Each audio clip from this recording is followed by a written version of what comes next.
vamos a estar facilitando Maritza Franco y una servidora, Ansel Checker, de la Dirección de Evaluación de la Calidad del Ministerio de Educación.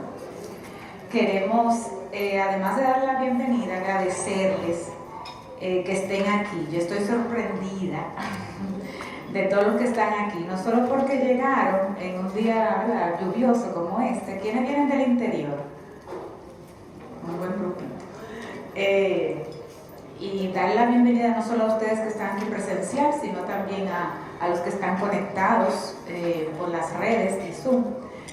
Pero darle las gracias por estar aquí, porque entre tantos temas interesantes, escoger evaluación, que sé que no es un tema muy popular, que a nadie le gusta la evaluación, ustedes son muy valientes, así que les agradezco mucho esa decisión y esa presencia aquí en el día de hoy.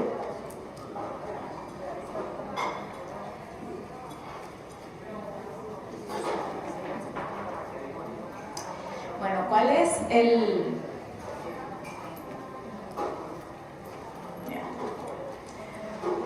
objetivo de este taller? Es que tengamos este espacio para ver, analizar los procesos de evaluación y herramientas que podemos utilizar para la evaluación en este tiempo de pospandemia. Tenemos que considerar varios aspectos.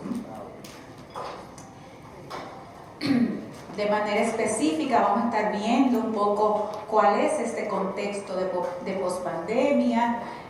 Vamos a ver rápidamente aspectos socioemocionales que hay que considerar dado el impacto que ha tenido en todos, y vamos a trabajar un poco el tema de evaluación, que sigue siendo el mismo prepandemia, durante pandemia, pospandemia. La evaluación sigue siendo la evaluación. Vamos a ver un poquito de qué se trata.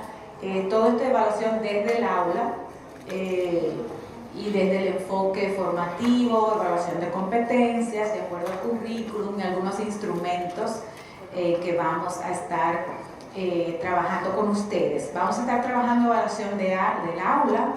No es lo que trabaja la Dirección de Evaluación, como ustedes saben. Nosotros nos encargamos de pruebas nacionales, de evaluaciones diagnósticas nacionales, que ya, gracias a Dios, vamos a retomar en este 2022. Pero en este taller vamos a estar hablando de evaluación del aula. Con estas competencias que queremos desarrollar, de que ustedes puedan pues entender esta importancia de la evaluación, identificar un poquito sus conceptos, los tipos, los fines y los enfoques y las herramientas para hacer una evaluación adecuada. Entonces ya estamos todos atentos, organicen su silla para que no le dé tortícolis. Y vamos entonces a iniciar ya propiamente. Rápido, ¿cuál es el contexto en el que estamos tras sufrir una pandemia por el COVID-19? Y además experimentar, que esto fue lo más serio para la parte educativa, el cierre de los centros educativos por casi 2 años, año y medio. Es importante destacar que esta región y este país fue de los que tuvo más días cerrados en la escuela, y eso tiene un impacto importante en la vida de todos, ¿verdad? A raíz de eso se estima una pérdida de aprendizaje importante. Los estudios están estimando de un 20%, están estimando de pérdida de año escolar completo en cuanto a aprendizaje. No tenemos el dato seguro, por eso tenemos que evaluar. Pero eso es lo que se ha estimado mundialmente, y nuestro país no va a ser la excepción. También el abandono, mucha deserción, estudiantes que por situaciones de salud económica, motivación, a Jacqueline, qué honor tenerla por aquí un momento. Pues hubo un gran abandono de estudiantes estudiantes o estudiantes que estaban presentes, registrados, pero realmente están ausentes. Es como un abandono funcional, ¿no? Estaban ahí, pero ustedes como que no lo pudieron contactar muy bien, no participaban de lejos, o sea, toda esa situación. También todo el tema socioemocional, esto afectó en la parte de salud mental, de adultos, jóvenes, niños y niñas, de todo procesos de ansiedad, de estrés, de encerramiento, de depresión, muchas situaciones negativas. Y todo esto también produjo un incremento en las brechas, en las desigualdades, ¿no? Entre los que tienen más, los que tienen menos, quienes pudieron enfrentar mejor esta pandemia. Ya teníamos bastante desigualdad en nuestro país. Este tema lo acrecienta y acrecienta esa brecha digital también de quien tiene acceso a la parte tecnológica. Entonces, pues la pandemia nos deja con un retroceso en muchos de los avances que se habían ido logrando, que estaban en proceso, y este efecto va a ser a lo largo del tiempo, no es un efecto inmediato. Además del inmediato, va a tener su impacto a mediano y hasta largo plazo, según todas las estimaciones de los estudios que se han hecho, ¿no? Porque si tenemos una generación donde menos estudiantes se gradúan o se gradúan con menos competencias, eso va a tener un impacto en su desarrollo individual, en sus estudios posteriores, en su acceso a trabajo. Así, eso tiene que ver con su bienestar y con el bienestar social y económico del país. O sea que tiene repercusiones muy importantes en la situación. Sabemos que en esa época pues se tomaron medidas para aprender en casa, todas esas herramientas de tecnología donde se pudo, de televisión, mucho esfuerzo de parte de docentes, de familia para tratar de que se diera el proceso educativo, pero sabemos que a pesar del esfuerzo hubo muchísimas limitaciones, ¿no? Y todo eso pues ahora que entramos presencialmente pues lo vamos a experimentar.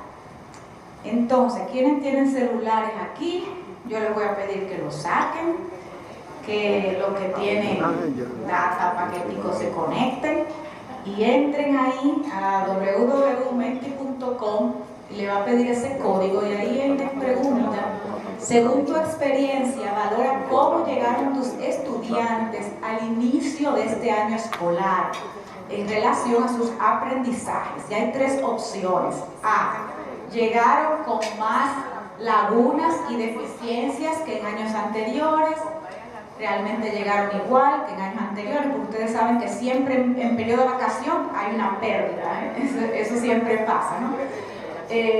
O C, bueno, pues tal vez llegaron con menos lagunas y deficiencias que en años anteriores porque en la casa se apuraron más, no sé cuál fue su situación. A esas tres opciones va a marcar solo una para ver cuál es su situación de su escuela.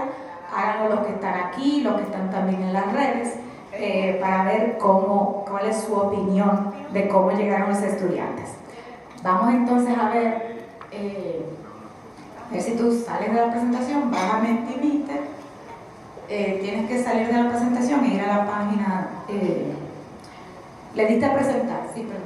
Okay. Entonces, si ya están votando, pues salimos de la presentación y presentamos la página. Muy bien, miren cómo vamos. Los que han podido votar, parece que en la mayoría, los estudiantes han llegado este año escolar 2021-2022 con más lagunas y deficiencias. A algunos les llegó igual, muy bien, y a una desgraciada con menos. Ahí van poniendo su opinión de acuerdo a su experiencia en cada centro educativo.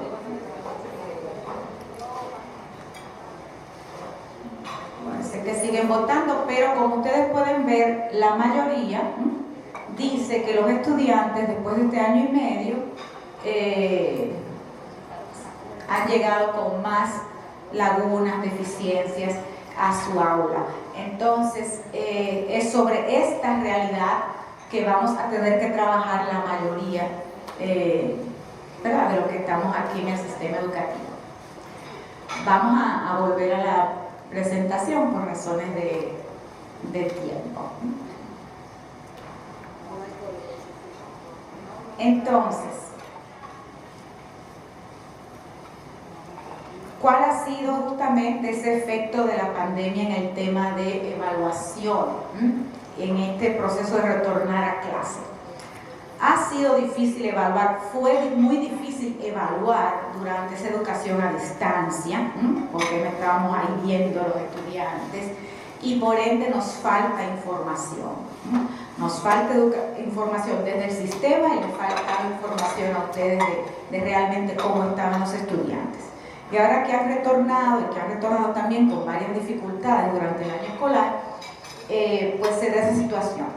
Pero aquí ratificamos la importancia que tiene diagnosticar el aprendizaje, o sea, cómo realmente llegaron, y me imagino que ustedes al inicio del año escolar hicieron algunas acciones para hacer un diagnóstico de sus estudiantes y poder a partir de ahí adecuar su planificación. Porque tal vez, si tú eres profesora de quinto de primaria, tienes que pensar que no te está llegando un niño a quinto de primaria.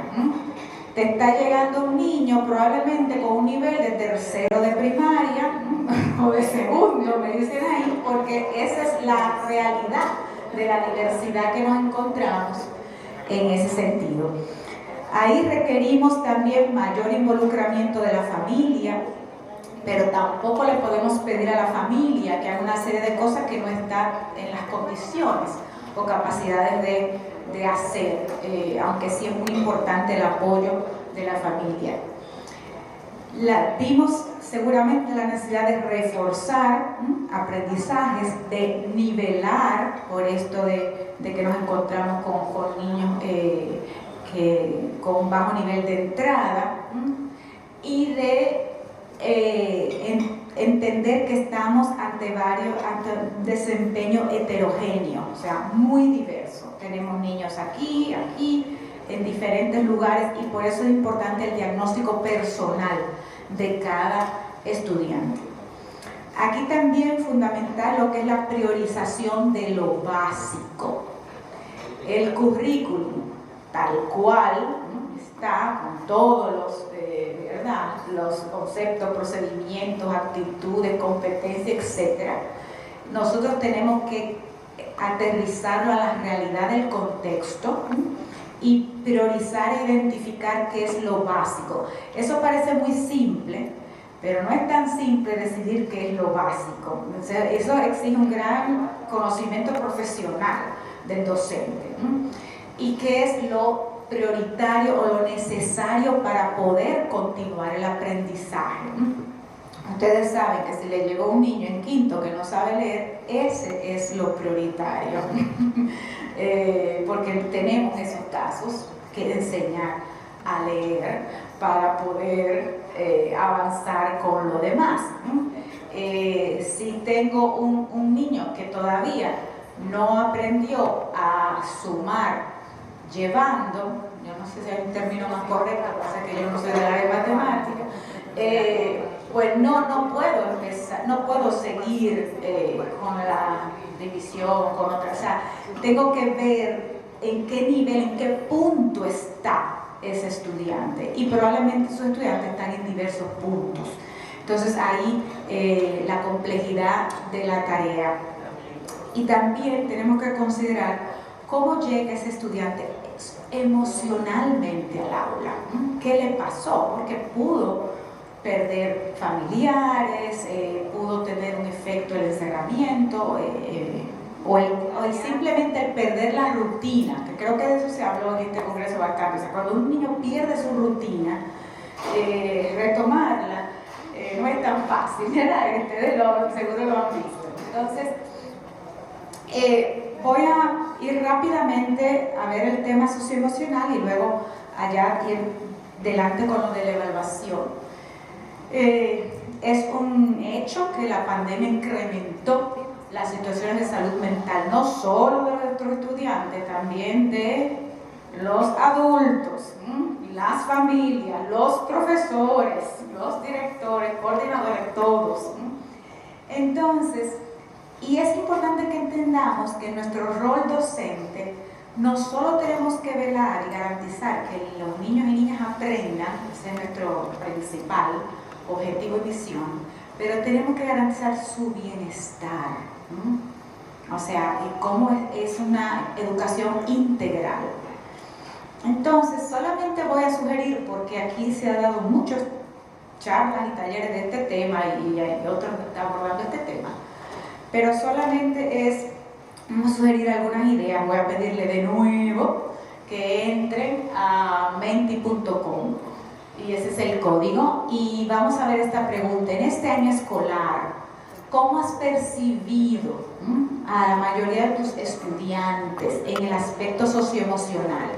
Aquí pueden marcar más de una, pueden marcar 2, 3, 4, 5, 6, 7, de cómo lo han observado. Si han observado en sus estudiantes tristeza, ansiedad, estrés, indiferencia, apatía, temor, enojo, alegría. Entonces le voy a pedir que entren y también marquen, pueden marcar más de una, de hecho lo lógico es que marquen más de una, pueden marcar todas, pero vamos a ver, para también saber, además de los aprendizajes, cómo le llegaron en términos de su situación socioemocional, que es importante. Entonces entran ahí, menti.com, ponen ese código y seleccionan las distintas emociones principales. Tienen que darle ahí en presentar en la próxima. Sí, ya. Bueno, entonces ahora sí entren menti.com a ese código y entonces van a marcar cuáles están viendo. Vamos a dejar que más personas voten para ver un poquito la tendencia de cómo le llegó.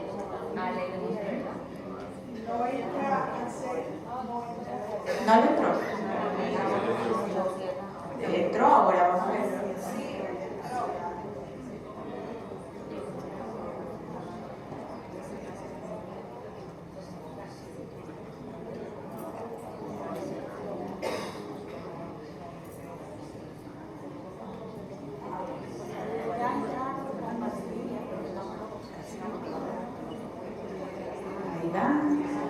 Bueno, tenemos todas las emociones presentes, obviamente, en el aula.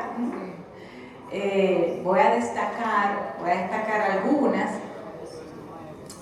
Voy a destacar el tema, aquí pusimos indiferencia, que es esa apatía, esa desmotivación, y ya eso nos coloca a nosotros en qué tenemos que hacer entonces para poder motivarlos. Yo creo que lo que tuvimos aquí el viernes en la noche, en el congreso de inauguración, se habló un poquito de esto, de una escuela que motiva, ¿no?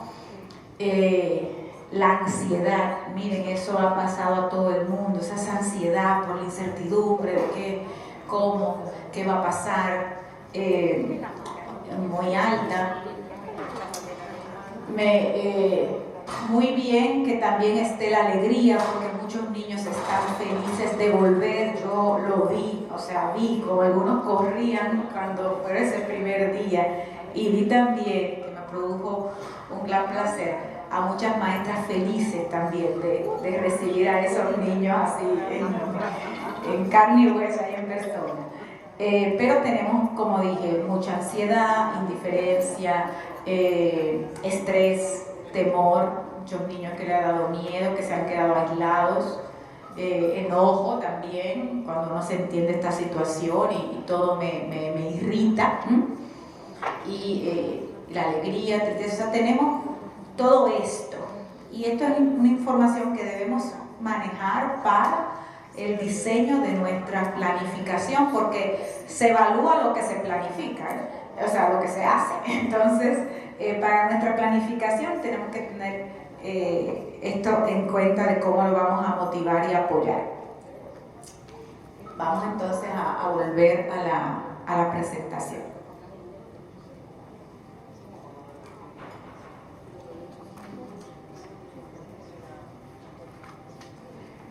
Bien, entonces, es importante, como dije, ir monitoreando, observando el aspecto socioemocional, el bienestar de los estudiantes, ir viendo cómo se sienten, conversando con ellos. Hay que tener espacios de diálogo con los estudiantes. Es importante que en las actividades que se hagan en la escuela, ellos también evalúen nuestra clase, que evalúen la competencia de deporte que se hizo, o sea, para que se sientan parte, que le pidamos sugerencias de cómo hacer algo, que busquemos actividades motivadoras para que se involucren y para que se sientan parte. Y de vez en cuando es importante administrar algunos instrumentos, cuestionarios que nos permitan relevar esa información. Les voy a mostrar algunos ejemplos, porque algunos de estos tenemos en los cuestionarios que se administran en la evaluación diagnóstica o que se hicieron para la consulta de COVID. Por ejemplo, le podemos preguntar anónimamente, o sea, o con un cuestionario que le pasemos, ¿cuál es tu mayor preocupación ahora mismo? Vamos a ver qué es lo que le está preocupando. Aquí tenemos opciones: me dé COVID, a mí, a mi familia, el no poder compartir con amigas, que bajen mis calificaciones, que me maltraten en mi casa. O sea, ¿cuáles son mis preocupaciones? ¿Qué has comprendido de las clases? Desde no he comprendido nada a he comprendido todo. ¿Por qué? Porque cuando el niño no está entendiendo la clase, eso le provoca a él una frustración. Y esa frustración lo hace actuar o con enojo o con apatía, pero en el fondo es que yo no estoy entendiendo. Entonces nosotros tenemos que ir monitoreando si él va entendiendo para irlo retroalimentando. Es importante saber qué actividades le gustan a sus estudiantes. ¿Por qué? Porque tienen que tener la oportunidad de hacerlas. Todos nosotros tenemos que hacer lo que no siempre podemos, pero hay que hacer lo que a uno le gusta. O sea, si a uno le gusta ir a la playa, hay que escaparse, ir a la playa. ¿Por qué? Porque eso también te da una sensación de bienestar, de disfrute. Otro ejemplo: ¿cómo te has sentido la mayor parte del tiempo en los últimos meses? Entonces aquí hay opciones: con miedo, con tranquilidad, alegría, estrés, indiferencia, un poco como les dije, con aburrimiento, con enojo, con optimismo, con seguridad, con ansiedad. O sea, ¿cómo? Y es bueno ustedes tener esa idea en el grupo, cómo se han sentido. Esta es una pregunta que está dirigida también a chequear un poco el tema del bullying. Ustedes saben que el tema del bullying, del acoso, tiene muchos efectos negativos. Entonces aquí, bueno, ¿con qué frecuencia me ha sucedido? Que otros estudiantes me ponen nombres, que tengo miedo de estudiantes, que estudiantes me obligaron a hacer algo que no quería, que me dejaban fuera de algunas cosas, me sentí acosado, burlado, molestado. O sea, un poco cuál es la sensación. Porque tenemos que trabajar en que haya buenas relaciones entre los estudiantes y entre los profesores y los estudiantes, un clima de armonía, de convivencia saludable, porque eso realmente ayuda mucho en el aprendizaje. Quería tomarme ese momento para hablarle de esto y ahora entrar ya así específicamente en nuestro tema de evaluación de aprendizajes en cuanto a los aprendizajes académicos que tenemos de los cuales también somos responsables. Entonces les voy a dejar ahora con Maritza. Gracias, Mercedes. Bueno, buenos días nuevamente. Ya que estamos en el proceso, ¿verdad? Procedimientos para poder evaluar, y más en este tiempo tan difícil, es importante que pensemos un poquito en qué es evaluar. Me gustaría escucharlos, dos personas por lo menos, ¿qué entienden por evaluar? ¿Cuántas manos arriba? Ok, la profe tiene como un poquito así como de timidez. Los maestros son un poco tímidos, ¿eh?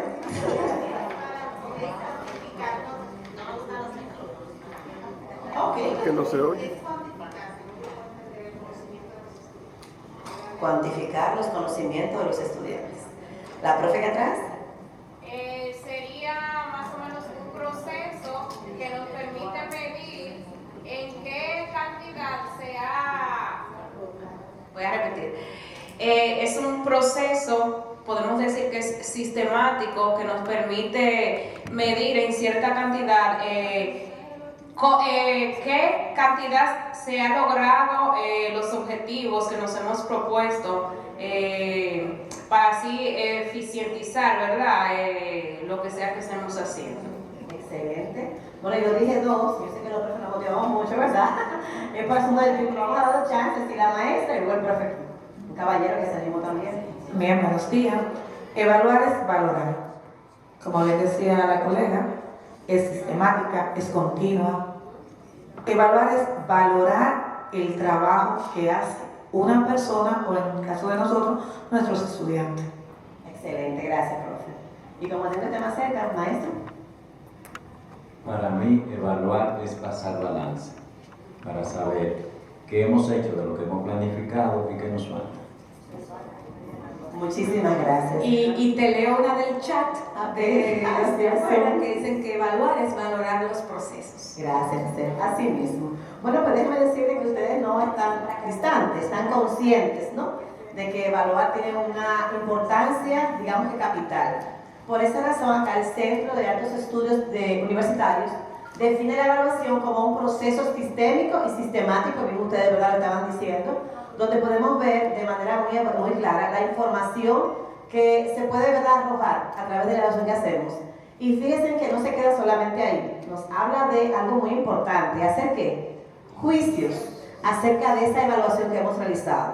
Cuando evaluamos, ¿verdad?, no el 100% alcanza lo que deseamos, porque cada niño y niña es totalmente diferente, trae, ¿verdad?, un contexto totalmente, ¿verdad?, variado, y por eso vamos a ver que alcance lo mismo. Pero esos juicios nos ayudan a hacer planes de mejora, ¿no?, para que podamos lograr, sino que todos estén, ¿verdad?, balanceados, que por lo menos estén lo más cerca uno de otro. Y por esa razón la finalidad determinada. Para Carlos Rosales, pues ya, ¿verdad?, como que lo vemos mucho más sencilla la definición. Él lo observa como una reflexión crítica sobre todos los momentos que hemos, ¿verdad?, visto en la evaluación y esos factores que interceden, y de una manera u otra nos ayuda a ver que no solamente evaluamos al final, también lo estamos haciendo, ¿verdad?, cómo va al principio, cómo van esos resultados avanzando, hasta ver ese proceso final de recogida. Evaluar conlleva muchos elementos, y decían que a veces la parte que a mí no nos gusta, ¿no?, tal vez la más tediosa, la que tenemos que concentrarnos más, dedicar más tiempo. De ahí que trabajamos en la escuela, vamos a la casa, donde quiera que estemos como siempre, evaluando de una forma u otra, y aunque no queramos, así lo hacemos. Ahora, viendo lo importante que es la evaluación, tenemos que reconocer que hay tipos de evaluación. Y vamos ahora rapidito, ¿no?, el tiempo es muy traicionero. Vamos a ver que existe una evaluación que es interna y por ende es menos estandarizada. Y esta evaluación interna, ¿dónde la realizamos? En el aula. Cada profe tiene un compromiso con su grupo de estudiantes de monitorear cómo van esos procesos. Cada vez que hago una planificación, tengo un conjunto, ¿verdad?, de procedimientos que tengo que ver si están cumpliendo, esas competencias específicas, mis indicadores de logro, y a través de esta evaluación me doy cuenta qué tengo que seguir haciendo para seguir mejorando. Si debo de trabajar un poquito, ¿verdad?, de manera más apegada a los niños, a cada uno de ellos, hacer grupos. Tengo que ver qué estrategia yo voy a utilizar para evidenciar esto. También tenemos evaluaciones que son externas, y ya aquí, sé que ustedes conocen muchas de ellas, ¿verdad?, como las pruebas nacionales, son estandarizadas, tienen, ¿verdad?, un peso importante para la promoción del estudiante, y aunque todavía no entendemos mucho, es importante reconocer que si he trabajado en el salón de clases, viendo cómo van los avances de mis estudiantes, al final no debería haber dificultad, ¿no?, con que ellos sean evaluados, porque lo que se va a recoger en definitiva es un verdadero panorama, como dice el maestro, un balance de la realidad que tienen los estudiantes. Y en pruebas nacionales pues vamos 30% en esta condición. Así que el 70%, que es lo mayor, ¿no?, se extrae ¿de dónde? Del centro educativo, esa nota que ustedes envían. También están las pruebas internacionales, como PISA, que, ¿verdad?, recientemente se está aplicando, y la prueba ERCE, que ya no va a cambiar el nombre, seguirá siendo ERCE, se aplicó en el 2019, y esta prueba, ¿verdad?, pues ya ustedes han visto, ¿no?, los resultados recientemente, con relación a la misma. También tenemos las pruebas diagnósticas, ya de la dirección. En esta innovación vamos a aplicar ahora en mayo. Y también sirven para monitorear cómo vamos. Claro que la prueba internacional nos ayuda a compararnos con otros países, ¿no? Y algunas veces dicen, pero ¿cómo es posible que nos comparemos con nuestras condiciones, con nuestro contexto, ¿no? Pero nos ayuda a proponernos metas que podemos alcanzar a largo plazo. Y también nos ayuda porque podemos visualizar cómo estamos en un año específico, ¿no? Y después cómo vamos mejorando en consecuencia con lo mismo que estábamos haciendo. Y es el caso de ERCE y TERCE. En el caso de ERCE vimos mejoría a la aplicación anterior en nuestro propio país, ¿no? Quiere decir que podemos seguir avanzando si no lo proponemos. También hay pruebas, en este caso, como la plataforma IQ, que es una prueba, ¿verdad?, donde el niño, los docentes pueden motivar a sus niños a que se evalúen y puedan ver cada niño cómo está trabajando. Y ayuda también al profe, ¿verdad?, a seguir avanzando en esta vía. Y por último están las evaluaciones también externas que aplica la Dirección de Evaluación de Primaria. Recientemente mandaron a los centros educativos, ¿no?, unas pruebitas para que la aplicaran y fueran viendo cómo los niños y las niñas van avanzando en el proceso educativo. Así que la prueba interna de todas estas es la más importante. Porque de lo que se haga en el salón de clases dependerá todo lo otro. Y claro que las pruebas externas no evalúan solo la labor del profe, evalúa todo el sistema educativo, todo el contexto, todos los participantes y cómo cada uno juega un rol importante y cómo lo cumple, ¿verdad?, para que esto sea posible. Así que un coordinador, un director, todos tenemos que involucrarnos de una forma o de otra para que los avances se puedan realizar. Ya esto ustedes lo conocen al dedillo, ¿no? La evaluación de acuerdo al agente evaluador. Creo que como maestros también nosotros nos evaluamos diariamente, nos autoevaluamos. Bueno, di esta unidad, mis niños no les fue tan bien, creo que puedo seguir mejorando. ¿O no lo hacemos? Claro que sí. Pero en este contexto, ¿verdad?, vamos a ver más que el estudiante es capaz de autoevaluarse, siempre y cuando lo orientamos para que lo haga. Así que un niño puede decir, bueno, en esta prueba no me fue tan bien, o profe, en esta unidad que estábamos trabajando o este tema, me siento que aún me falta. Y eso ayudaría mucho, esa manera sincera de verlo para la mejora. Ya la coevaluación, que es la que trabajamos, ¿verdad?, en conjunto, donde los pares se autoevalúan. Y yo soy capaz de decir cómo le fue a mi compañero por el rendimiento que yo pude observar. A veces no hace falta trabajar mucho este tipo de evaluación. Porque a veces el amiguismo, ¿verdad?, no nos deja ser sinceros. Mira, tú, aunque trabajaste muy bien, puedes mejorar eso. Es difícil que se lo digamos al compañero, ¿no? Hasta que nosotros mismos pasa bien eso, ¿no? Entre profesores siempre estamos muy bien, aunque sabemos que no es así. Y si nosotros estamos en esa condición, imagínense los niños, cómo lo podemos preparar, ¿no?, para que ellos cambien la actitud y sean capaces de decir cuando otro tiene cosas que mejorar. Pudiéramos motivarlo, ¿verdad?, primero diciendo todo lo positivo y bueno que hizo el otro, que es bueno, que podemos resaltar. Y luego decirle, mira, puedes mejorar aquello. Hay que trabajar esa cultura. Por último, la interevaluación, ya esa es la nuestra, ¿no? Cómo yo hago cosas recogidas y voy mirando y voy puntuando de acuerdo a lo que los niños y las niñas hacen. En cuanto a la finalidad, también conocemos este tipo de evaluación, la diagnóstica. ¿Cuándo hacemos una evaluación diagnóstica? ¿Qué me puede decir? ¿La profe dice? Puede ser al inicio de año escolar, al inicio de un tema. Siempre estamos haciendo un diagnóstico. Excelente, profe, porque a veces nos quedamos solamente con que evaluamos el diagnóstico al principio del año escolar.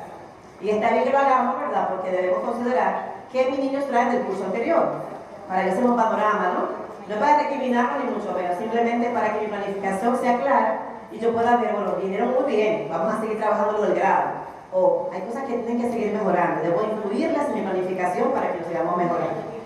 No podemos sentarnos en la playita y llorar, ay, ¿cómo me llegó este grado? No, es simplemente de ahí en adelante seguir trabajando. Ahora, también el diagnóstico, como usted lo dice, profe, y así es en realidad, lo trabajamos cada vez que iniciamos una planificación, ya sea semanal, quincenal, mensual, como usted la haga. El hecho es que podemos ver qué trae el niño. Ellos siempre traen algo, siempre. Y de esa manera podemos avanzar un poquito más con aquellas cosas, ¿verdad?, que entendemos que no están tan claras. La evaluación formativa es una evaluación que realmente es muy importante, y al ser hablar un poquito, no voy a hablar mucho de esto en un ratito, porque lo formativo implica el proceso, cómo yo voy en el proceso recogiendo lo que no se ha alcanzado para poderlo consolidarlo adelante, y esto es muy, pero muy importante. Y la sumativa, por supuesto, ¿verdad?, al final. Ahora, ¿qué recurso yo utilizo para yo evaluar formativamente? Lo pongo en un cuadernito por ahí, uso rúbricas, eso lo veremos al final. de la evaluación, muchos de esas finalidades, ¿no? Aquí tenemos una gran lista, que no vamos por supuesto a leerla toda, por asuntos de tiempo, ¿no? Pero dentro de ellas podemos ver, diagnosticar situaciones. Esta es mi realidad, pero me doy cuenta cuando hago un diagnóstico, ¿no? Cuando yo evalúo los pros, los contras, cómo estamos. También mantener los niveles académicos. A veces escucho, no, porque no van a dar exámenes. No sé quién fue que se le ocurrió decir que no se daban exámenes ya. Eso es falso, ustedes sabían. Los exámenes son parte son la medición y la evaluación, son parte del proceso. Y cuando un estudiante termina el bachillerato y va a una universidad, ¿qué tiene que tomar? Y en la vida tenemos que tomar exámenes, también los maestros para entrar al sistema, ¿no es así? Entonces, hay que educar en ese sentido. No es la única herramienta, pero tampoco, ¿verdad?, ha desaparecido. Así que lo vamos a tomar en cuenta. También es importante evaluar con una finalidad, es porque podemos retroalimentar a los estudiantes. Retroalimentar. Ellos saben algo, pero ¿cómo puedo yo ahora, verdad, hacer este feedback y darme cuenta verdaderamente cómo están y qué puedo hacer a partir de ahí? Y en planificación debo tomarlo muy, pero muy en cuenta. Esta partecita acá, la penúltima, informar y orientar al estudiante. Los estudiantes del primer ciclo de primaria, ¿no? Los pobrecitos son tan pequeños que no van a entender mucho lo que les podamos decir. En cuanto vas así, tienes que mejorar, ¿verdad? Pero ya cuando estamos en el segundo ciclo de primaria en adelante, ya tienen un poquito más de conciencia, más madurez. Por ende, yo les puedo ir explicando, ¿no?, los procedimientos, cómo van y qué tienen que hacer para mejorar. También el aporte de las familias, por supuesto. Ahora, ya en secundaria y hasta en el nivel universitario, ellos exigen su rúbrica. ¿Ustedes sabían? Ellos quieren saber qué yo espero de esa actividad de ellos. Y se esfuerzan por hacer lo mejor de lo mejor. No todo, claro, ¿verdad? Pero la mayoría sí lo hace. Así que estas son las finalidades de la evaluación. Hay principios en la evaluación, vamos a ver solamente 4 y también un poco rápido. El primero es la ética profesional. Como docente debo reconocer que existen valores y yo debo modelar esos valores. En la forma que lo modelo, mis estudiantes van a tener una buena representación. Es por esa razón que a veces se nos olvida que la interacción, ¿verdad?, esas exigencias, hay estudiantes que se pasan los exámenes, o hacen uno la tarea y la copia a todo el mundo. Debemos motivarnos, hacerlo nosotros también para motivarlos a ellos a que no caigan en esos problemas de falta de ética, en el caso, ¿verdad?, de los estudiantes. La objetividad, evaluamos con un propósito. Y antes pasaba, ¿verdad?, ya en esta educación tradicional que hace mucho que ya justo pasó, donde el maestro le ponía nota por carita. El estudiante que era más extrovertido, más colaborador, a ese le poníamos una mejor calificación, aunque no tuviera un buen rendimiento. ¿Qué cosa, no? Evaluamos en base a la subjetividad, pero eso espera que evaluemos con objetividad, que pongamos realmente lo que el estudiante merece. Y claro, a un estudiante le puede ir muy mal en un examen o una actividad, en una práctica, una exposición, pero ¿cómo yo puedo hacer que eso cambie? Colocándole otras actividades para que él pueda recuperar, ¿verdad?, los puntos. Ok, no vas a recuperar 10 de 10 que perdiste, pero por lo menos puedes recuperar 7 o 6, ¿no? O sea, que él vea que yo no estoy colocando calificación porque yo quiero, es porque se la está ganando. Y lo ayudamos, ¿verdad?, de esta manera en este principio. Imparcialidad. Hoy día hablamos mucho de sesgo, ¿no?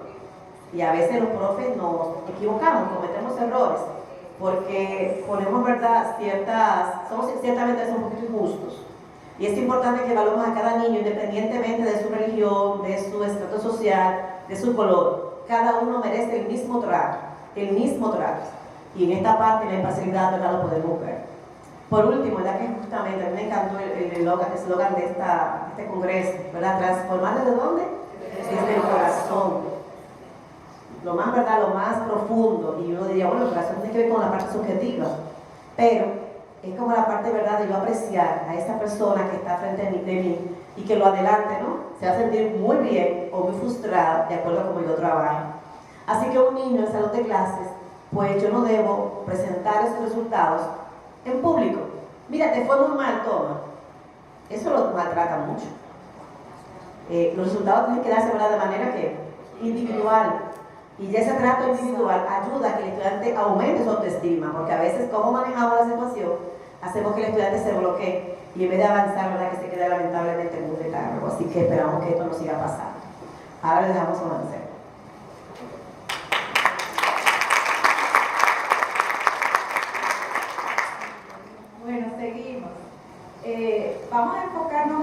lo más importante que es esa evaluación formativa, de ese enfoque formativo, donde, y siempre, puedo decir, siempre la evaluación tiene al final el propósito de contribuir a la calidad, a la mejora. Entonces, esta evaluación formativa es la que se da durante el proceso para poder saber cómo va y poder entonces tomar decisiones y hacer ajustes en nuestro proceso de enseñanza-aprendizaje, en nuestra planificación en función de las necesidades de los estudiantes. Quiero también hablar un poquito del enfoque de competencias, porque nuestro currículum ha asumido ese enfoque, claro, junto con el enfoque constructivista, sociocrítico, histórico, cultural y todo lo demás, también tiene el enfoque de competencias. Y en ese enfoque, pues, nosotros tenemos que poder recoger evidencias de ese desempeño, de esa competencia de los estudiantes, ¿verdad?, a través de las actividades que les proponemos, y a partir de ahí, pues, valorar ese progreso, esos resultados del aprendizaje en relación a lo que se espera, ¿no? O sea, siempre nosotros evaluamos teniendo en cuenta como ese currículum de qué es lo que se espera, ¿no?, y por dónde entonces ellos van y cómo lo podemos apoyar para que lo logren. Voy a recordar que es una competencia. Es la capacidad de actuar de manera eficaz y autónoma en contextos diversos, movilizando conceptos, procedimientos y actitudes. Entonces, cuando obviamente la competencia, el logro de una competencia es algo que se va haciendo gradualmente, toma tiempo, pero yo tengo que tener en cuenta todos esos componentes y entonces permitir que el estudiante en diversos contextos o situaciones pueda aplicar ese saber, y ahí tengo que tener integrado todo esto. Entonces, hablando de esta evaluación formativa y de la situación que hemos encontrado, bueno, siempre ha habido heterogeneidad en el aula, pero sabemos que ahora hay más. Nosotros tenemos que valorar los aprendizajes en el nivel en que estén los estudiantes, ¿no? Como les dije, tal vez ella estaba dando un quinto grado, pero sus niños no están en quinto grado, en cuanto a aprendizaje le llegaron en un tercer grado. Yo tengo que tomar ese punto de partida y empezar a valorar desde ese nivel y adecuar mi enseñanza a ese nivel. ¿Qué pasa? Como tengo diferentes niveles, es probable que tenga que hacer un buen diagnóstico y tal vez hacer algunos grupos y mis situaciones de aprendizaje poder irlas adecuando. Utilizar distintas estrategias e instrumentos para evaluar de acuerdo al contexto. No podemos usar solo un instrumento o solo una técnica de evaluación. Retroalimentar al estudiante es lo más importante.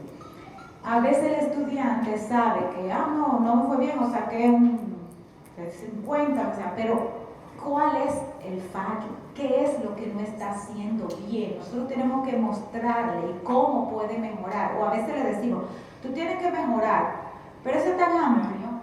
O sea, hay que ser más específico en esa retroalimentación. Si es de un escrito, mira, te falta poner más detalle en tu escrito, ¿no? Chequea la oración que no está coherente, o sea, tenemos que darle más información para retroalimentar. Asignarle pues tareas, proyectos con instrucciones claras. Esto es muy importante, que él tenga claro lo que tiene que hacer y que también conozca los criterios sobre los cuales va a ser valorado. Que sepa qué estoy realmente esperando que haga. Tenemos que programar espacios de interacción de estudiantes en pequeños grupos para que también entre ellos mismos se pueda dar ese apoyo y refuerzo. En muchos casos, especialmente, tenemos que acelerar aprendizaje. ¿Qué es acelerar aprendizaje? Es identificar qué es lo fundamental y básico, trabajar eso y entonces poder seguir avanzando solamente enfocándonos en qué es lo básico o lo que yo necesito para poder avanzar en mi desarrollo, o sea, el estudiante en su desarrollo cognitivo. O sea, tenemos que centrarnos en habilidades que son básicas. Cuando tengamos algunas de esas habilidades básicas, vamos a ir avanzando y vamos priorizando. Tenemos que valorar el esfuerzo que haga el estudiante, eso es parte de lo que es la evaluación formativa. Pero sí tenemos que hacer que se esfuerce. No podemos caer tampoco en la cultura, porque los extremos nunca son buenos, del facilismo. O sea, yo simplemente, porque tú estás ahí, ya, todo está bien. No, él tiene que hacer algo, tiene que esforzarse. Entonces tenemos que ponerle cuáles son nuestros criterios y nuestras expectativas claras. Y vamos en ese sentido, a mí me gusta mucho trabajar sobre lo que se ha llamado evaluación auténtica.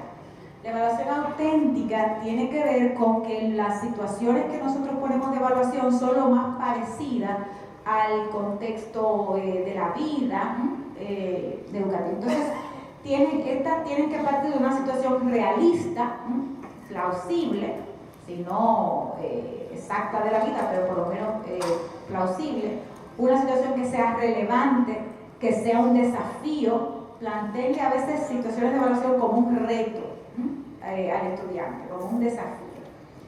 Tienen que tener un propósito, destinatarios reales en la medida de lo posible, o sea, cuando planteo una situación, ya sea de aprendizaje o de evaluación, las tareas muy claras, cuáles son las opciones, cuáles son las restricciones, cuáles son las orientaciones, cuáles son los recursos que debo usar, muy claro también el desempeño de roles y tareas, la definición de etapas en caso de que vamos a trabajar un proyecto con un producto. Bueno, vamos a hacer primero un borrador, ustedes me van a entregar esto, después vamos a hacer el trabajo final y le van dando las pautas de las etapas, los criterios claros, como dije, de evaluación y finalmente la retroalimentación. O sea, todo eso tiene que tener en cuenta una situación de evaluación auténtica.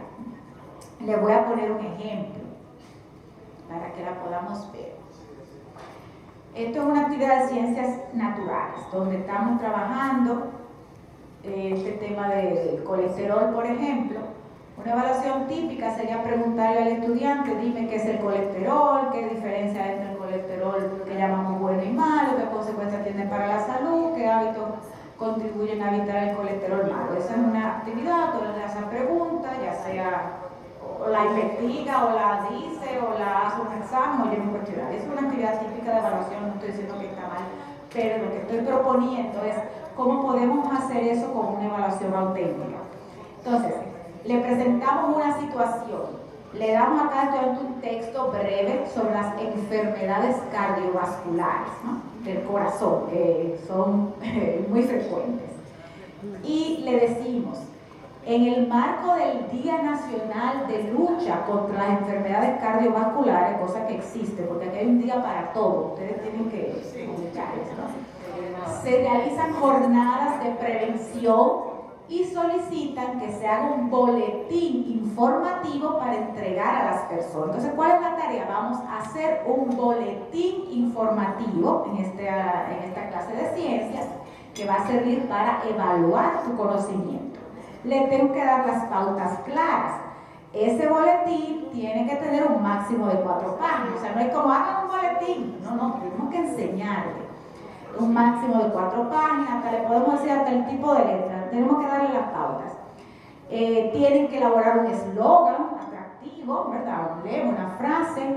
Tienen que poner el objetivo, ¿verdad?, de la jornada. Y tienen que incluir información clara sobre qué es el colesterol, y aquí tienen un público. Se supone que este público son las personas a las que van a participar en esa jornada. En ese boletín tiene que estar la información de qué es el colesterol, por qué se habla de colesterol bueno y malo, cuáles son los niveles de referencias normales para hombre y mujer, ¿verdad?, para saber si el colesterol está alto o no, los riesgos que tienen y las recomendaciones de dieta y ejercicio para mantener la salud. Entonces, ellos aquí tienen que aplicar este conocimiento, lo tienen que aplicar a la hora de elaborar su boletín para informar a las personas y participar en esa campaña de prevención de enfermedades cardiovasculares. Entonces, es una situación real, con un propósito, con unos destinatarios y con unas instrucciones claras, y después vendría la rúbrica con la que yo voy a evaluar esa producción. ¿Tú tenías una pregunta? Sí, hacer un comentario. Qué alto. Hacer un comentario al respecto de lo que usted está explicando ahora. Realmente me gustó muchísimo. Tengo una niña en quinto de secundaria y realmente me ha dicho en estos días: mami, estoy cansada, porque es que todas las semanas tengo en la escuela actividades como esa, evaluación típica. Solamente la maestra, cuestionario, estoy cansada. Y es la realidad. En las escuelas, aún teniendo un currículo actualizado por competencia, donde lo estamos, digamos, unos acompañamientos continuos, los docentes, todavía permanece este tipo de evaluaciones. Sin embargo, con ellas no desarrollamos ningún tipo de competencia. Entonces, hay que seguir motivando este tipo de evaluación auténtica que usted está presentando. ¿De qué me vale un cuestionario si no voy a desarrollar nada? ¿Qué voy a evaluar al final? No tengo nada que evaluar porque no tengo ningún tipo de habilidades pendientes. ¿Qué es lo que voy a hacer? ¿Qué rúbrica voy a utilizar? O sea, no voy a implementar ni siquiera instrumentos de evaluación porque no estoy desarrollando ningún tipo de competencia. Entonces hay que seguir y tratar de eliminar este tipo de evaluación típica. Muchas gracias. Gracias. Sí, y es importante eso, la diversidad de estrategias y de instrumentos que debemos utilizar, no uno solo, tenemos que usar varios, ¿no? Porque es la manera de poder llegar acá, ¿no?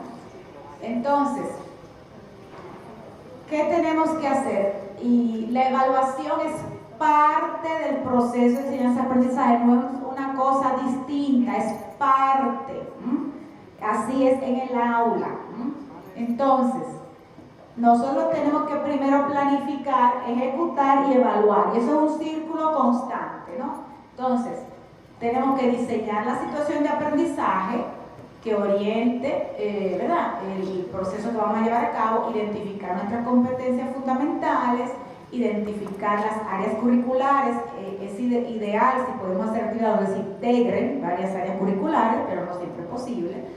Identificar las competencias específicas que vamos a trabajar, seleccionar los indicadores del logro que vamos a trabajar, seleccionar los contenidos que van a mediar en ese desarrollo, definir la duración de esta unidad o de este proyecto, seleccionar las estrategias y las actividades que vamos a desarrollar con los estudiantes, que incluyen esas estrategias de enseñanza-aprendizaje y también de evaluación, e identificar los recursos que necesito para eso. Todo eso es lo que hace un docente cuando planifica y para ejecutar. Es un trabajo, pero ese es nuestro trabajo, porque nuestro trabajo es garantizar esos aprendizajes para tener una educación de calidad que promueva el desarrollo de los estudiantes. Entonces, aquí nosotros tenemos el indicador de logro, que están establecidos, indicadores de logro, de desempeño, para justamente determinar qué se ha alcanzado, ¿no?, de esa competencia que quiero evaluar. Entonces, los indicadores, que todos sabemos eso, pues son esas pistas, señales que dan evidencia de cuál es el nivel de dominio del estudiante. Y por ende, nosotros tenemos que buscar actividades e instrumentos que se puedan alinear a esos indicadores para poder dar cuenta de cómo va el estudiante. Y es muy importante que el estudiante sepa cómo va y la familia sepa cómo va. Hay estudiantes que dicen: yo no sé, porque no le hemos dado información, y eso es una responsabilidad nuestra. Entonces, finalizo diciendo: es importante tener evidencia, productos, ¿no?, que nos permitan hacer ese juicio de evaluación, ¿no?, y tener los instrumentos para poder evaluar esos ejecuciones o productos. ¿Cuáles son? Bueno, ustedes pueden ver la ejecución de un estudiante, la pueden ver porque la haga en el aula, o inclusive pueden hacer que haga un video, porque eso ahora se usa mucho, ¿verdad? Ya sea de alguna presentación, de algún proyecto, de alguna investigación, o algo más específico, ¿no? Depende del área, algún experimento, por ejemplo, que tenga que hacer. Entonces, él va a hacer esa presentación y la puede hacer por distintas vías, ¿no? Las tareas que tiene que entregar de distinto tipo, que tenemos que corregir y retroalimentar, los trabajos escritos, textos, investigaciones, trabajos, proyectos, a veces artefactos, que si le pedí una maqueta, que si le pedí ¿verdad? Una lámina. Están, como dije, los ejercicios, quizzes, que son pruebitas rápidas, o pruebas, ya sean de desarrollo, de selección múltiple, no importa, todas las interacciones. O sea, hay diferentes tipos de estrategia, resolución de problemas que nosotros podemos plantear, y tenemos que utilizar distintos instrumentos, ya sea rúbrica, lista de cotejo, pruebas, todos los procesos de que el niño lleve un diario, de que llene fichas de autoevaluación. Muy importante tener este portafolio donde podemos ver los trabajos de los estudiantes y cómo evolucionan en el tiempo, para poder hacer una evaluación justa, ¿no? De los estudiantes. Entonces, yo les invito a pensar en esos aprendizajes que tienen que lograr los estudiantes y qué situaciones podemos presentar que sean motivadoras, y en esa situación se incluye la evaluación, como en el ejemplo que yo les puse, ¿no? De manera que podamos pensar diferentes maneras de saber lo que los estudiantes están logrando. Vamos a finalizar con unos ejemplos de cómo trabajar una rúbrica en el aula. Los voy a dejar ya por último con Maritza. Sé que mucho que se puede hablar de estos temas y no hay tanto tiempo, pero los invito a seguir con esa motivación de hacer siempre su trabajo mejor. Entonces le dejo ya con esta última parte. Bueno, pues aquí la parte final, el tiempo también es muy cortito, ¿verdad? Pero vamos a ver de qué manera nos sentimos motivados a seguir avanzando en este proceso. Acá la jovencita, Anabel, ¿verdad? Ana, levante que lo material, no se distraiga, solamente recíbalo y ahorita vamos a hacer algo con esto en el tiempo que nos resta. Bueno, hablar de instrumentos y de técnicas de evaluación es mucho. Cada uno sería un taller completo y no de hora y 30 minutos, ¿no? Mucho tiempo. Pero acá como una pincelada, ¿no? De lo que podemos estar haciendo para mejorar la práctica. Justamente cuando hablamos de un instrumento, hablamos de algo que es físico, ¿no? Tangible, y que nos ayuda a sistematizar lo que estamos haciendo. Recuerden que al principio yo les decía ahorita que a veces, ¿verdad?, escribíamos en hojitas, ¿no es así? En hojitas o al ojo por ciento, un 90 para esto, un 80 para acá. Ya eso se supone que pasó a la historia.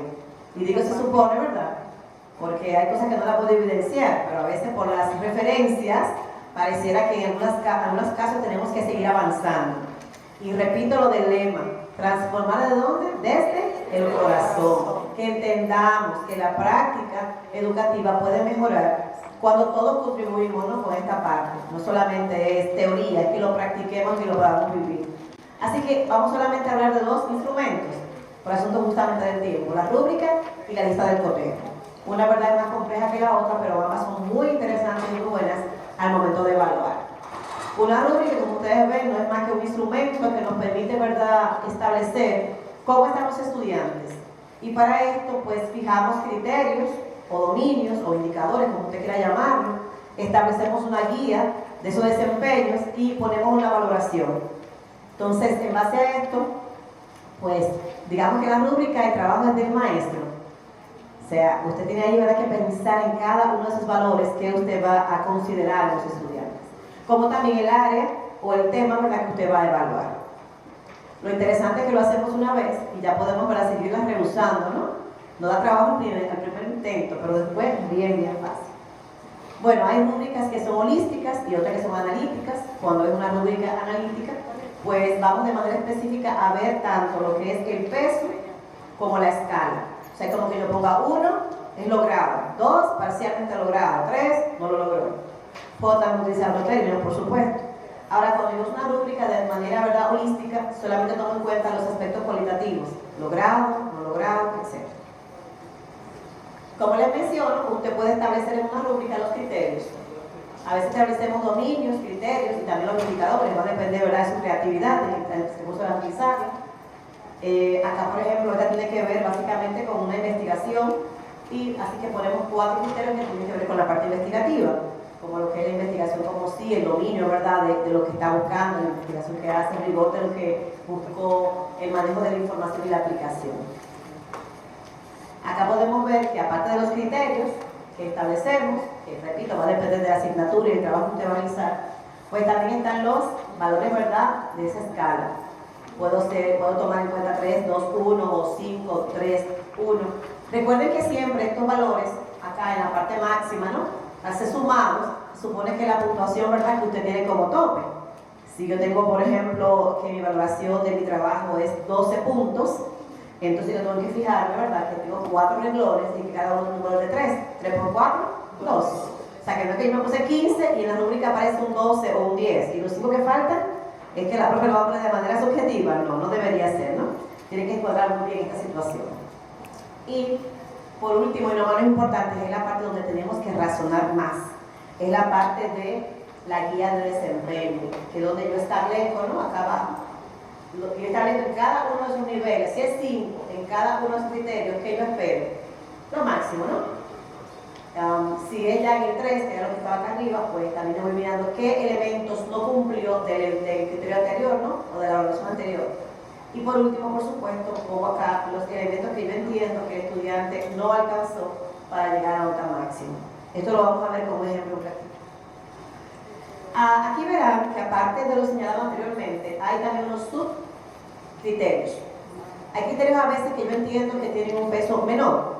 Y para cuadrar, ¿verdad?, bien mi trabajo, con lo que yo voy a hablar a los chicos, yo tomo en cuenta muy bien lo que voy a hacer. Acá, por ejemplo, aspectos de fondo, de la esencia del trabajo, ¿verdad?, tomo mayor puntuación, pero ya aquí puedo poner aspectos que yo entiendo que son de forma y que son tal vez no menos importantes en esencia, ¿no?, pero lo que yo le voy a tomar menos en cuenta a los muchachos.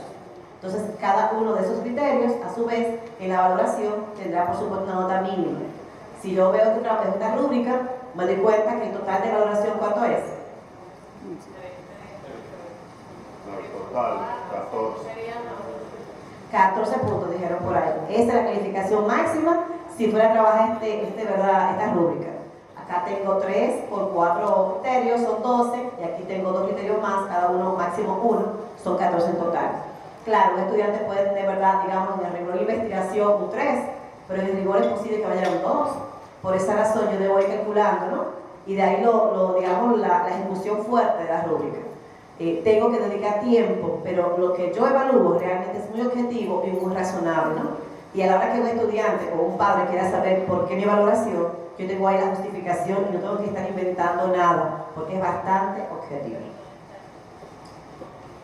En cuanto a rúbrica, tenemos un ejercicio un ratito, bien rápido y breve, pero por ejemplo el caso de ERCE. Acá no sé cuántos han escuchado, ¿verdad?, el informe de ERCE. ¿Alguno lo ha escuchado? ¿Han participado en alguna de las ponencias? Ansel, nadie levantó la mano con ERCE, mira, ay Dios. No.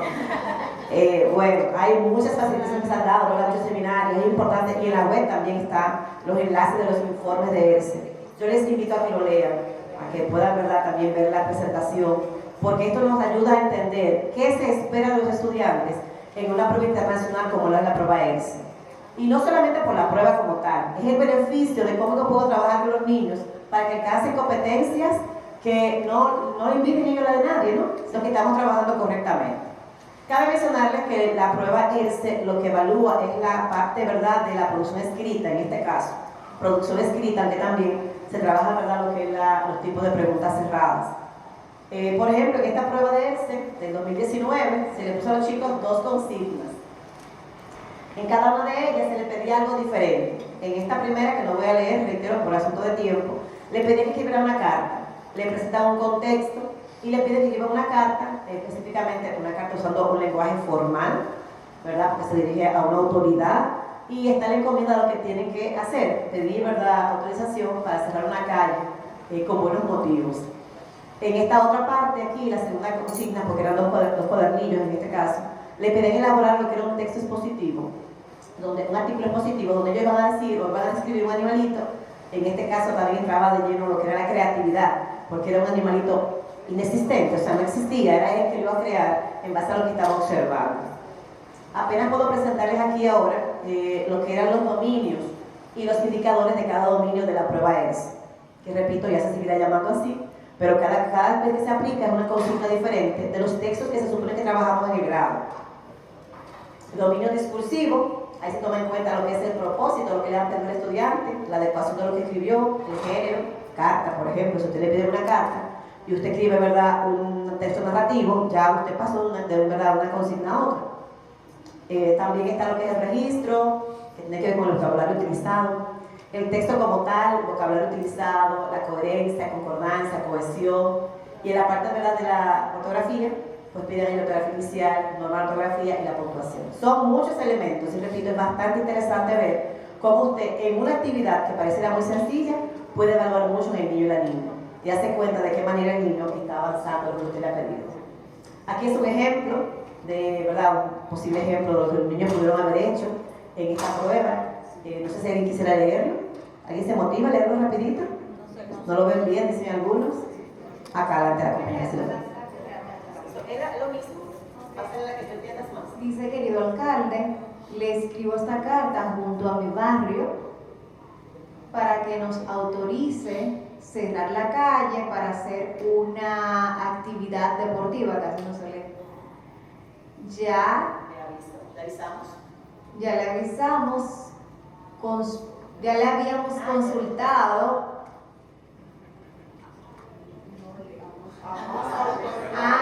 Está junto a más autoridades. Ajá, sí, pero nos han dirigido a usted. Es necesario hacer esta actividad porque los niños se divierten.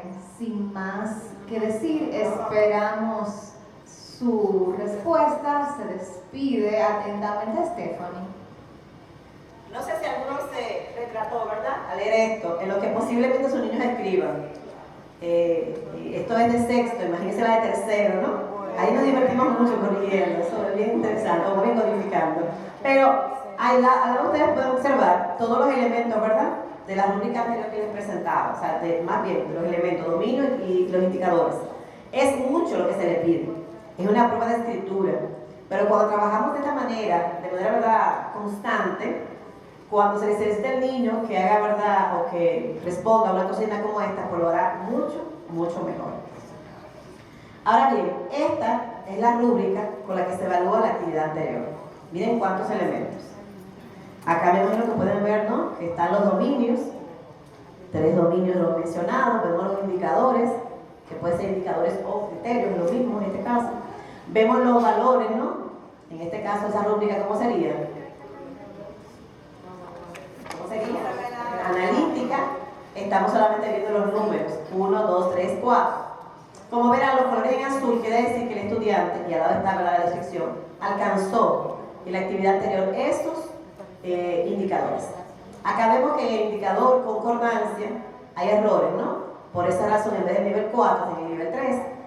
Igual en la parte de la cohesión, vemos cuántos elementos, ¿verdad?, se mantienen. En la parte de la elegibilidad, pues vemos que solamente un elemento pasó a 3, en este caso, ¿verdad?, por los signos de puntuación que no se utilizaron. Bueno, acá es asuntos ortográficos, en lo que el estudiante, ¿verdad?, cometió errores. Explicar esta rúbrica requiere mucho tiempo. Y por eso les invito, reitero, a que ustedes puedan acceder, ¿verdad?, a los recursos digitales de ERSE y ver qué tanto se exige en cada uno de estos elementos de los niños y las niñas. Pero, ¿por qué tantos elementos? Porque a la hora de usted evaluarlo, usted quiere ser lo más objetivo posible, ¿no? Que nada quede de imaginación y ser realmente veraz en lo que está haciendo. Lo interesante es que cuando le evalúo uno de los indicadores, no estoy evaluando otro. Si evalúo género, es género. A veces, ¿verdad?, ustedes vieron la rúbrica anterior que a veces estamos evaluando un aspecto, pero queremos incursionar en otro, ¿no? Ahí solamente es este que tú vas a evaluar. Y es posible que veamos el trabajo como que el estudiante alcanzó o tenía muchos errores en tal cosa, pero en lo otro que fue muy bien. Y de ahí la objetividad al momento de evaluar. Bueno, algo rápido, ¿no? Lista de cotejo. La lista de cotejo es mucho más sencilla que la rúbrica, porque aquí solamente vamos a tomar en cuenta los indicadores que yo voy a observar. Y es interesante ver que solo hay dos posiciones o dos posibilidades. O es sí, o sea, logrado o alcanzado o no, sí o no, o encontrado o no encontrado, o bueno, presente ausente, o correcto y incorrecto. Es verdad, algo mucho más sencillo, pero igual yo tengo que pensar que yo quiero considerar en este trabajo que yo voy, ¿verdad?, a valorar de parte de mis estudiantes. Acá tenemos una lista de cotejo muy sencilla. En esta lo que estamos viendo es si el estudiante fue capaz de alcanzar algunas investigaciones para hacer una exposición. Como verán, en cada uno de los elementos o los indicadores habla en presente, ¿no? Recopilé, organicé, utilicé, porque esta lista de cotejo es muy autoevaluación, o sea, busca la autorización de parte del estudiante. ¿Fui capaz yo de investigar correctamente para hacer mi exposición? ¿Fui capaz entonces de organizar la información de manera, ¿verdad?, correcta? ¿Utilicé recursos gráficos? ¿Utilicé un lenguaje formal al momento de exponer? Qué interesante, ¿verdad?, que en este caso el estudiante se calificó como que todo sí, solo hay un elemento, ¿no?, que él reconoció que no utilizó formalidad al momento de exponer. Para yo darle una lista de cotejo a un estudiante que se evalúe de esta manera, tiene que ser un grado ya con más habilidad, con más habilidades, ¿no?, con mayor madurez. No lo puedo hacer con niños muy pequeñitos, pero sí la puedo hacer yo y evaluarlo de manera, ¿verdad?, precisa. Acá también podemos ver cómo el estudiante es capaz de observar la exposición de los compañeros, porque hasta un elemento que tenemos que ver. Si yo estoy participando, quiero que me pongan atención, y cuando es otro que lo hace, ¿qué estoy haciendo yo? Y así en salón de clase pasa mucho, ¿no? Mientras me estaba yo exponiendo, todo el mundo pone atención, y ahora yo me distraigo en otra cosa mientras otro está hablando. No valoro el esfuerzo de los demás, y eso es parte de los valores.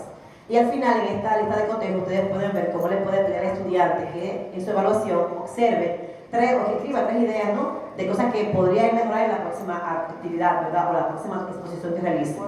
Esto es interesante porque le ayuda a reflexionar en su propia trayectoria.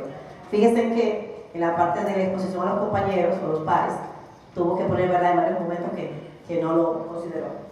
Solamente en un momento hizo preguntas. Y ahora vamos a algo que ustedes tienen en sus manos y que por el asunto de tiempo creo que nos alcanzará, ¿verdad?, ahí a lo justo para hacerlo. Tienen en sus manos una lectura que yo no la voy a leer ahora, ustedes lo van a hacer rapidito, y es una fábula muy pero muy bonita. Solo miren el final, cómo, ¿verdad?, termina. Esa parte ya nos dice, ¿verdad?, que se está trabajando a través de la lectura. Ustedes van a leer ese texto, me da como 5 minutos o menos, en serio. Más o menos. La van a leer. Ahora, el contexto de la lectura, lo que se espera es que usted reflexione un poquito en la pregunta que está, ¿verdad?, ahí con el texto. Seguro leyendo el texto, ¿consideras adecuada la actitud del leñador cuando el hada le mostró las hachas de oro y plata? Se espera que el estudiante responda sí o no. Ya verán cuando ustedes estén leyendo el texto. Ahora, lo interesante de esto, porque la rúbrica que ustedes van a completar es de comprensión lectora. Es la justificación que el estudiante da después que marca y que esperamos, ¿verdad?, que sea afirmativo porque está trabajando valores. Luego entonces ustedes van a completar la rúbrica, que está en la 3ª página, donde ustedes van a poner qué usted espera que el estudiante escriba para que sea logrado. ¿Qué usted espera que el estudiante escriba para mostrar que está parcialmente logrado? Porque usted entiende que él pondrá para que usted pueda decir que no logró la comprensión adecuada, ¿verdad?, en base a la pregunta. Así que yo creo que en 5 minutos, yo espero que por lo menos 3 personas, ¿verdad?, nos digan un ratito qué cosas pusieron en no logrado, en parcialmente logrado, y en logrado, parcialmente logrado y no logrado. ¿Me daba a entender? A ver, reto, 5 minutos. Leemos el texto, reflexionamos la pregunta y ponemos propuestas de esa rúbrica que la voy a completar, que yo evaluaría como docente para ver el aspecto de logrado, parcialmente logrado o no logrado. Tiempo corriendo.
He visto que no quieren rayar la hojita, eso está muy bien, pero pueden escribir en su libreta, ¿verdad? Para que por lo menos podamos ver de cada uno de los renglones, por lo menos una, ¿verdad?, participación de ustedes, de que algo entendimos, ¿verdad?, en este sentido.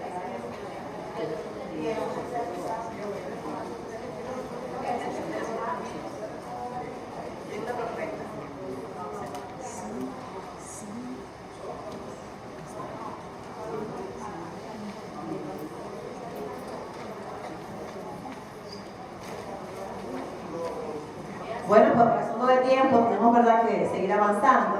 Y haría una pregunta. Ese texto, ¿para qué grado creen ustedes que lo podemos utilizar?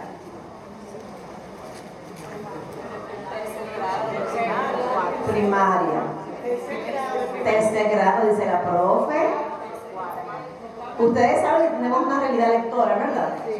Y no todos los niños en tercer grado son capaces de leer un texto. Dice la profe que para segundo ciclo, pero la verdad es que de tercero en adelante lo que tenemos que utilizar, aunque sabemos que no en todas las escuelas, en todos los centros, ¿verdad?, vamos a tener las mismas condiciones de lectura. La diversidad existe, en muchos centros educativos contamos con estudiantes cuyos niveles de dominio en el área de la lectura se pueden lograr. Claro que sí. De hecho, en el centro educativo en donde yo trabajo, Escuela Bartolomé, Escuela Bartolomé de Guerrero Pérez, Regional 03, Distrito 01, sí tenemos estudiantes con esa competencia. Claro está, que tenemos que seguir incentivando el modo y la forma de cómo leer un texto de esta magnitud, pero sí tenemos el potencial. Muy bien, gracias. Muchas gracias a usted. Bueno, pues este texto es muy bonito, ¿verdad? Me imagino que ustedes se divirtieron al leerlo, ¿no? Les causó curiosidad. Y esa es la idea, como decían en la parte de lo que era auténtico, ¿no? Buscar cosas, textos que recreen cierta realidad. En este contexto no es que existan las hadas, ni mucho, ¿verdad? Pero ayuda al niño a crear respuestas a partir del trabajo de los valores. Bueno, ya veo una pregunta. De paso, por ejemplo, profe, ¿usted qué habrá respondido a esta pregunta? Sí. La justificación es que él fue honrado al decir la verdad a Lara, aunque las hachas representaban mayor valor, él pudo mantenerse firme en la verdad y fue premiado con las 3 hachas.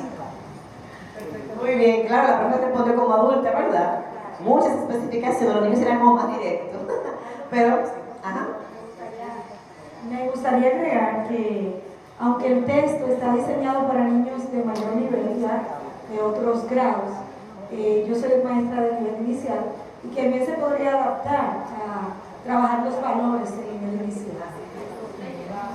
Gracias. Bueno, ya verán que el texto dice debajo, ¿verdad? Tomado y adaptado, porque este sufrió una modificación para hacerlo un poquito, ¿verdad? Más corto.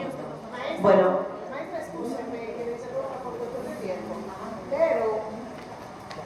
Totalmente de acuerdo con la maestra, porque va a depender del enfoque en que tú quieras dar el texto. Porque si lo quiero dar que solamente se fortalezca la competencia oral, lo doy en el nivel inicial. Ahora, aquí es el protagonismo del maestro a la hora de interpretar, vivir y dramatizar el texto. Así es. Entonces, de esa manera, el niño va a interiorizar lo que se está viviendo en el momento. Ahora ya para unos niveles más avanzados viene la parte de la escritura que también la puedo articular con la actividad. Claro que sí. Recuerden que cada grado, gracias a usted maestra, cada grado tiene unas competencias mayores, ¿verdad? Y se exige del estudiante de acuerdo a su nivel, ¿verdad? De madurez. Así que esa parte estamos muy conscientes. Profe, ¿me va a decir algo de la rúbrica ahora?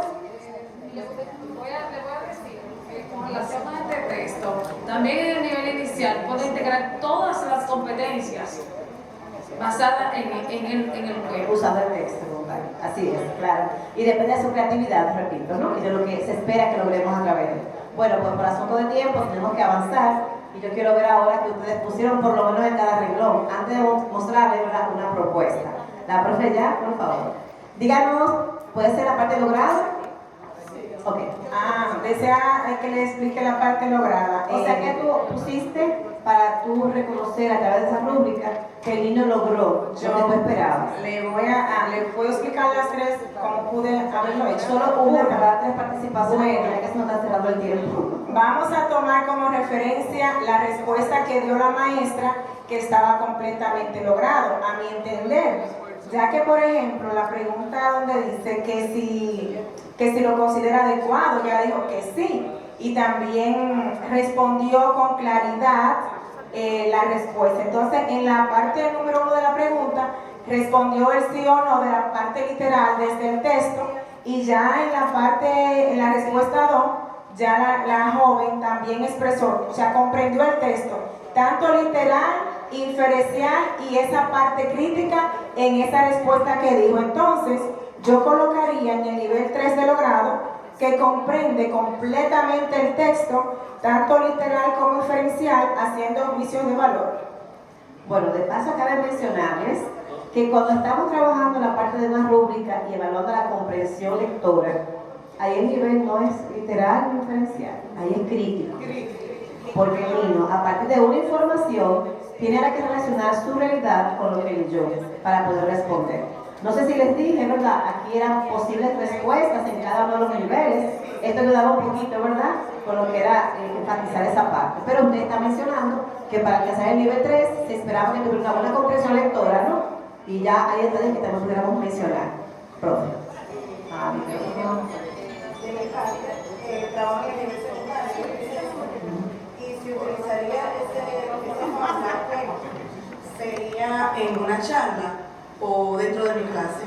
En el nivel logrado, como debo de poner un indicador propio del nivel donde están mis jóvenes, puse el estudiante interpreta, comprende y produce su propia opinión del cuento asignado. Ahí lo agregaría al artículo de opinión y lo agregaría al ensayo que lo estoy trabajando también. Claro, todos los textos que usted vaya a utilizar de acuerdo a lo que vaya a evaluar. Como usted finaliza, por favor. Acá, ella.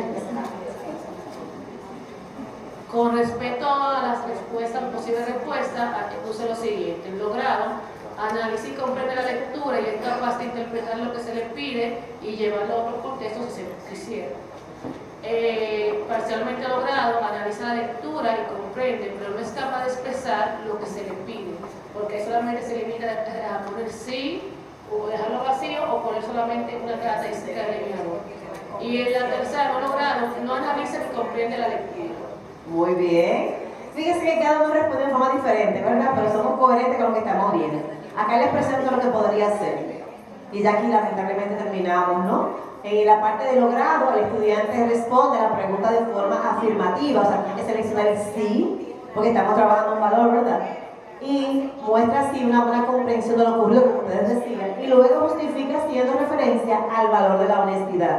Por esa razón vimos acá opciones como sí, porque el leñador era un hombre honrado y no le mintió el hada, o sí, porque cuando hablamos la verdad, ¿qué? Ganamos más. Ya en la parte de parcialmente logrado, el estudiante responde marcando la afirmación, pero no justifica. Pudo haber sido de verdad una opción, como vemos abajo, que es justamente uno de los ejemplos. O bien, solo justifica de acuerdo a lo ocurrido en el texto, pero sin seleccionar, o sea, el leñador era un hombre honrado. Ya para, ¿verdad?, ir al nivel de no logrado, el estudiante no elige una opción o no la justifica correctamente, o bien solo justifica el contenido del texto, no responde a la pregunta, o elige la opción no. Ahí vemos, ¿verdad?, respuestas que totalmente están discursadas con lo que se pregunta, aunque se ve que él sí leyó o por lo menos copió, ¿verdad?, algo de lo que estaba en el texto. Siempre estamos buscando el nivel máximo, ¿no es así? Que comprenda, pero para que podamos ver ese nivel máximo tenemos que trabajar la comprensión a diario. Esos rincones de lectura, lecturas cortas, textos, ¿verdad?, esa biblioteca andante en el salón. Hay mucho que podemos hacer para que podamos lograr cosas como esta. Bueno, pues hasta aquí muchísimas gracias. La maestra